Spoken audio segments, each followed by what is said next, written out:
उसने मेरी शर्ट फाड़ दी। जब हम वुमेन पुलिस स्टेशन पहुंचे और उसके बाद वुमेन पुलिस आने, वो हमारी सुनी ही नहीं रहे थे। उन्होंने मुझे लॉकअप कर दिया उसके सामने और मुझे बहुत मारा और मेरी नामालूम बालिग बेटी 16 साल की, उसको भी मारा। हमारे अबाए उतार दिए गए, हमारे स्टाफ उतार दिए गए और हमें बोला जा रहा है कि तुम बगैर स्टाफ के खड़े हो, बगैर रबट्टे के खड़े हो, बगैर अबाए के, क्या हमारी कोई इज्जत नहीं है?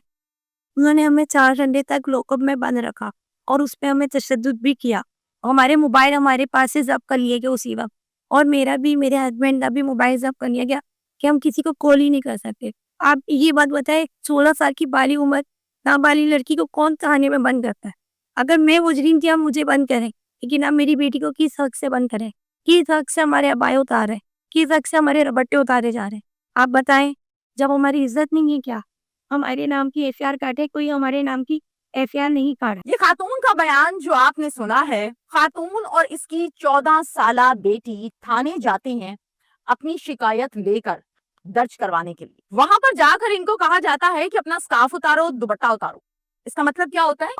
अगले बंदे की तजलीम करना। और फिर मुबैना तौर पर इन पर तशद्दुद भी किया जाता है। थाने में इनके साथ ये बदसलूकी वैलिड हो ही नहीं सकती। जुर्म किया है, गलत काम किया है, उसकी सजा बनती है, तजलील नहीं बनती। इस सारे किस्से की मैं तफसीलात आपसे शेयर करने लगी हूँ। किसकी ईमा पर, किस ताकतवर आदमी के कहने पर बच्ची का और उसकी माँ का ये हाल किया गया। बदनसीबी ये है कि थाने के अंदर किया गया। बहुत दुख होता है मुझे ऐसी स्टोरीज पर, बहुत दुख के साथ तफसीलात बताती हूँ जिसमें ये हाल किया जाता है, कानून की धज्जियां उड़ाई जाती हैं। कराची का ये अफसोसनाक वाकया है और जो थाना लगता है वो लगता है जनाब लियाकताबाद। और ये फैमिली, ये खातून जिसका ये किस्सा है, ये भी लियाकताबाद एरिया में ही रिहाइश पजीर है। इस खातून का नाम है किरण। ये 4 बच्चों की माँ है।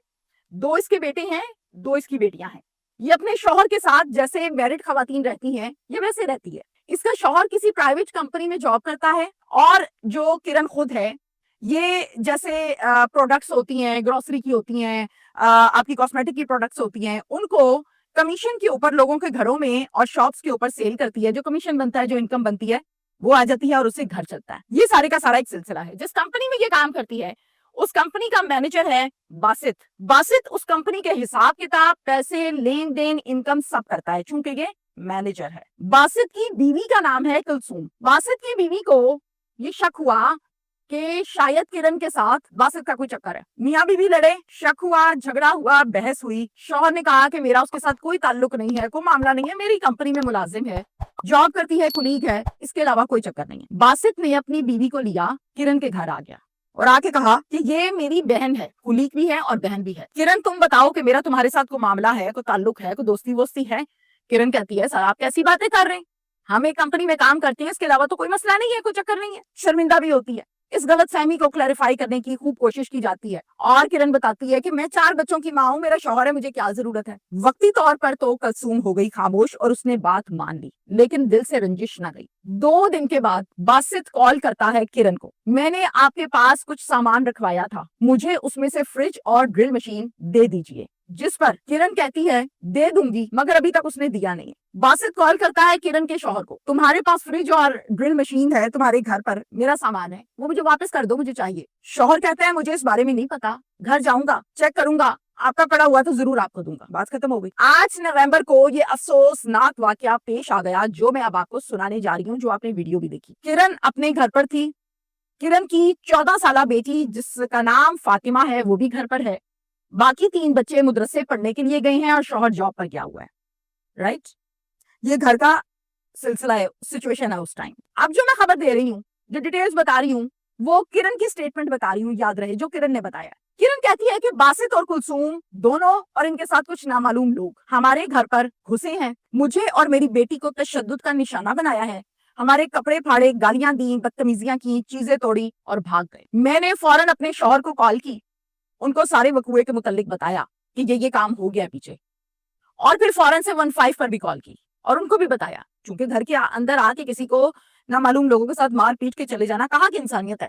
15 पर जो कॉल की वो भी आए, शौहर भी आ गया। इतनी ही देर में उन्होंने कहा कि आप पुलिस स्टेशन आ जाएं, लियाकताबाद, वहां जाके आपका बाकी का प्रोसीजर करते हैं, कार्रवाई करते हैं। अभी ये चल रहा है system. Women police station Liaquatabad से एक कॉल आती है शौहर को किरण के, वो कहते हैं कि आपके खिलाफ एक एप्लीकेशन आई हुई है, आके जरा जवाब दें। और एप्लीकेंट जो है वो है बासित और कुलसूम। बहुत हैरान होते हैं, थाने चले जाते हैं। अच्छा, मैं आपको बता दूं कि वुमेन पुलिस स्टेशन है, तो यहाँ पर जो एसएचओ है वो भी खातून होती है और बाकी नफरी भी खवातीन की होती है। तो थाने जाके खातून एसएचओ को कहते हैं कि ये हमारे घर घुसे हैं बंदों के साथ, हमें मारा पीटा, हमारे कपड़े फाड़े, गालियां दी और फरार हो गए। हमारे साथ तो ये काम डल गया, तो ये कैसे मार पीट के उल्टा एप्लीकेशन दे रहे हैं। जिस पर एसएचओ सारी बात सुनने के बाद कोई कॉपरेट नहीं करती, कोई एक्शन नहीं लेती, उल्टा कहती है कि जो तुम्हारे कपड़े फाड़े हैं कहाँ है वो कपड़े, दिखाओ मुझे, लेकर आओ कपड़े। ऐसे बात नहीं बननी। अब थाने में आई हुई है शौहर और किरण दोनों। इसकी 14 साल बेटी घर पर मौजूद है, वो साथ नहीं आई हुई। कहती है जी ठीक है, घर कॉल करती है और कॉल करके अपनी बेटी जो फातिमा है जिसको भी मार पड़ी थी उसको कॉल करके कहती है बेटा आप ऐसा करो वो कपड़े लेके आ जाओ जो फटे हुए हैं, पुलिस को दिखाने हैं, और आप भी आ जाओ, इन्होंने आपके ऊपर भी तशद्दुद किया था। बेटी क्या करती है, वो भी थाने आ जाती है और आके कपड़े देती है कि मामा ये वो कपड़े हैं जो आपने मुझसे मंगवाए थे, तो ये ले लीजिए। वो फटे हुए कपड़े अमले को दिखाए जाते हैं। जब सबूत दिखाए गए तो बजाय उन सबूतों की बिना पर, उन चीजों की बिना पर इनको रिलीफ दिया जाता, सुना जाता, मसला चलो सुना जाता, ना रिलीफ दिया जाता, मसला तो सुना जाता। सुनना तो दूर की बात है, वो एविडेंस इकट्ठे किए रखे साइड पे, बाजू पकड़ी, थाने के अंदर मौजूद हवालात में किरण को और उसकी बेटी फातिमा को बंद कर दिया, शौहर को अलग हवालात में अलग कमरे में बंद किया। यहाँ तक बात नहीं है, बात यह है बंद करने से कहा पहले बीबी ये स्कार्फ उतारो। जो आपको पता है लैंग्वेज होती है पुलिस वालों की बड़ी गलत किस्म की, जो नहीं होनी चाहिए। बीबी स्कार्फ उतारो, दुपट्टे उतारो, बाया उतारो, बड़ी तुम शरीफजादी बनी फिरती हो, उतारो सारा कुछ। अब एक थाना है, पुलिस है, पुलिस का डंडा है और वो कह रहे हैं कि उतारो, तो खवातीन और फिर घरेलू खातून, उसने बेचारी ने क्या कहना था, उसने उतारा डर के, उतरवा के सब कुछ उसको बंद कर दिया। मजीद इस हवाले से किरण ये भी बताती है कि वहां के अमले ने कहा कि एक ही सूरत में तुम्हारी जान छूटेगी अगर तुम माफी मांग लो कुलसूम से और उसके शौहर से कि तुमने उनका सामान वापस नहीं किया, मारा पीटा इनको, बदतमीजी की है तुमने इनके साथ, फिर तुम्हारी जान छूटेगी, अदरवाइज तुम्हारी जान नहीं छूटती। किरण ने कहा कि एक तहरीर पर मुझसे साइन भी करवाए जो इन्होंने अपनी मर्जी से लिखी। इसके बाद मुझसे मेरी एक वीडियो भी इन्होंने बनाई जिस पर ये इन्होंने कहलवाया कि हाँ मैंने गलत किया है, मैंने सामान नहीं दिया, मुझे माफ कर दें, मुझसे ज्यादती हुई है। अपनी जान छुड़वाने के लिए मरता क्या ना करता, साइन भी किए और वीडियो भी बनवाई। वजह अनाद क्या थी जो ये सब कुछ हुआ? किरण की कहती है कि फ्रिज और ड्रिल और फिर शक, ये तीन ही चीजें हैं जो इनके दिल में है, इसके अलावा हमारी तो कोई रंजिश नहीं इनसे। हाल बता, एक वीडियो बहुत वायरल हुई है, वो भी आपने देखी है। अब ये सारी वीडियो जब सोशल मीडिया पर बहुत ज्यादा वायरल हुई तो कराची के चीफ जावेद आलम ओरू, उन तक जब ये वीडियो पहुंची तो उन्होंने इस ज्यादती का नोटिस लिया और ये कहा कि इसकी इंक्वायरी लगाओ और मुझे रिपोर्ट जमा कराई जाए एज सून एज पॉसिबल। उन्होंने एक इंक्वायरी कमेटी बनाई जिसके जो सरबराह बनाए वो डीएसपी साहब बनाए जिनका नाम है इकबाल शेख साहब। वो इस कमेटी को हेड करेंगे और इसमें होने वाली तजलील के मुतालिक हकाइक लिखेंगे और चीफ साहब को जमा कराएंगे। ये बकुआ है। कहते हैं कि पुलिस मार के कत्ल भी बनवा लेती है, पुलिस की हिरासत में है जब आप, तो फिर आपसे बयान लेना को मसला नहीं है। फिर एक घरेलू खातून है बेचारी, शायद उसने थाना भी जिंदगी में पहली दफा देखा हो कि क्या मतलब तुम लोग थाने में बुला के दुपट्टा उतारना, स्कार्फ उतरवाना, जलील करना, थाने हवालात में खातून को बंद कर देना, ये कहाँ का कानून है, क्या हो क्या रहा है?